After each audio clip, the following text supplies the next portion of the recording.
cristãos. Para alguns líderes cristãos, havia razão de se tirar partido da popularidade do domingo. A observância do domingo faria a cristandade mais atraente para pagãos que já adoravam o sol nesse dia. Por exemplo, Constantino era, assim como Aureliano e Diocleciano, um adorador do sol. Porém, ele foi o primeiro imperador a professar o cristianismo. Foi durante uma cruzada contra os seus inimigos que ele supostamente se converteu ao cristianismo. Seus biógrafos dizem que durante uma batalha-chave perto de Roma, Constantino viu uma cruz luminosa no céu. Ele associou essa visão com a sua vitória subsequente e declarou-se cristão. Os historiadores não têm certeza se a conversão de Constantino foi genuína ou não, já que ele também manteve as suas superstições pagãs durante a maior parte do seu reinado. Ele aceitou batizar-se somente quando estava no seu leito de morte. Ainda assim, seu reinado marcou uma reviravolta dramática na história do cristianismo. Em 313 da nossa era, com o consentimento de seu co-imperador Licínio, ele legalizou a religião cristã. O reinado de Constantino Magno representa uma era importante na história do mundo. É a era da dissolução do Império Romano, o início, ou melhor, a consolidação do despotismo oriental, com uma nova capital, uma nova constituição e, por último, uma nova religião. Se converteu Constantino ao cristianismo ou foi vice-versa? Quem é que sabe? Hoje o que é importante para nós é que daí surgiu uma igreja diferente e um Estado diferente. De fato, os dois estavam tão misturados que dificilmente se distinguia a linha divisória entre um e o outro. Parece que a religião pessoal de Constantino era uma mistura do culto ao sol mitraísta e o cristianismo. Segundo seu biógrafo Eusébio, Constantino ordenou ao seu exército que honrasse cuidadosamente o dia do Senhor, o domingo, chamando-o o dia da luz e do sol, claramente em termos pagãos. Considere essa passagem da sua famosa lei dominical do ano 321 da nossa era. No venerável dia do sol, que os magistrados e o povo que mora nas cidades descansem e que as oficinas estejam fechadas. No campo, no entanto, os que se dedicam à agricultura podem continuar livre e legalmente seus trabalhos. A primeira lei obrigando ao povo a celebrar e descansar no domingo foi uma lei promulgada pelo imperador Constantino no ano 321 depois de Cristo. Não se faz nenhuma referência à teologia cristã nem aos ideais cristãos.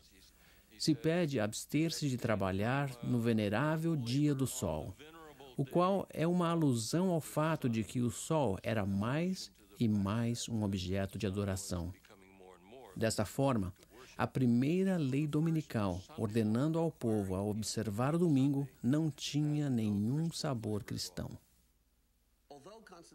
Embora Constantino tenha promovido o cristianismo e construído muitos templos cristãos, ele fechou poucos templos pagãos. Temos o calendário romano do ano 354 d.C., 17 anos após a morte de Constantino, onde se marcam 4 diferentes festas ao Deus Sol ao ano. Isto indica que o Deus Sol existiu durante o reinado de Constantino e dos seus sucessores. Será que a lei dominical de Constantino definiu a questão do sábado e do domingo? Não segundo os registros da antiga cidade de Laodiceia, onde os líderes eclesiásticos se reuniram em meados do IV século. O Concílio Eclesiástico de Laodiceia tratou especificamente sobre quais escrituras deveriam ler-se nos cultos de sábado. Os evangelhos são para serem lidos no sábado, juntamente com as outras escrituras. O fato de que o concílio tratou desse assunto é uma prova irrefutável de que os membros da igreja cristã assistiam aos cultos de adoração no sábado do 7º dia. Tome-se conta de que isto ocorria 300 anos depois de Cristo. E ainda tem mais. Os cristãos não devem judaizar descansando no sábado, mas sim trabalhar nesse dia. E se puderem, devem honrar o dia do Senhor, descansando como cristãos. Se alguém for encontrado judaizando, seja ele anátema de Cristo. O que o concílio quis dizer com judaizar?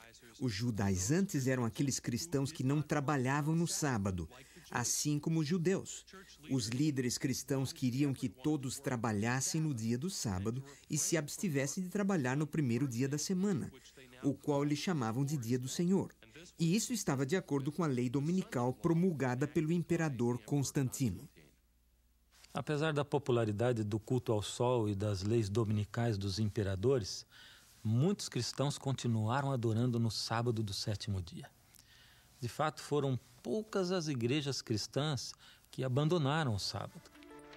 Embora quase todas as igrejas do mundo celebrem os sagrados mistérios no sábado de cada semana, os cristãos de Alexandria e de Roma, por conta de alguma tradição antiga, cessaram de fazê-lo.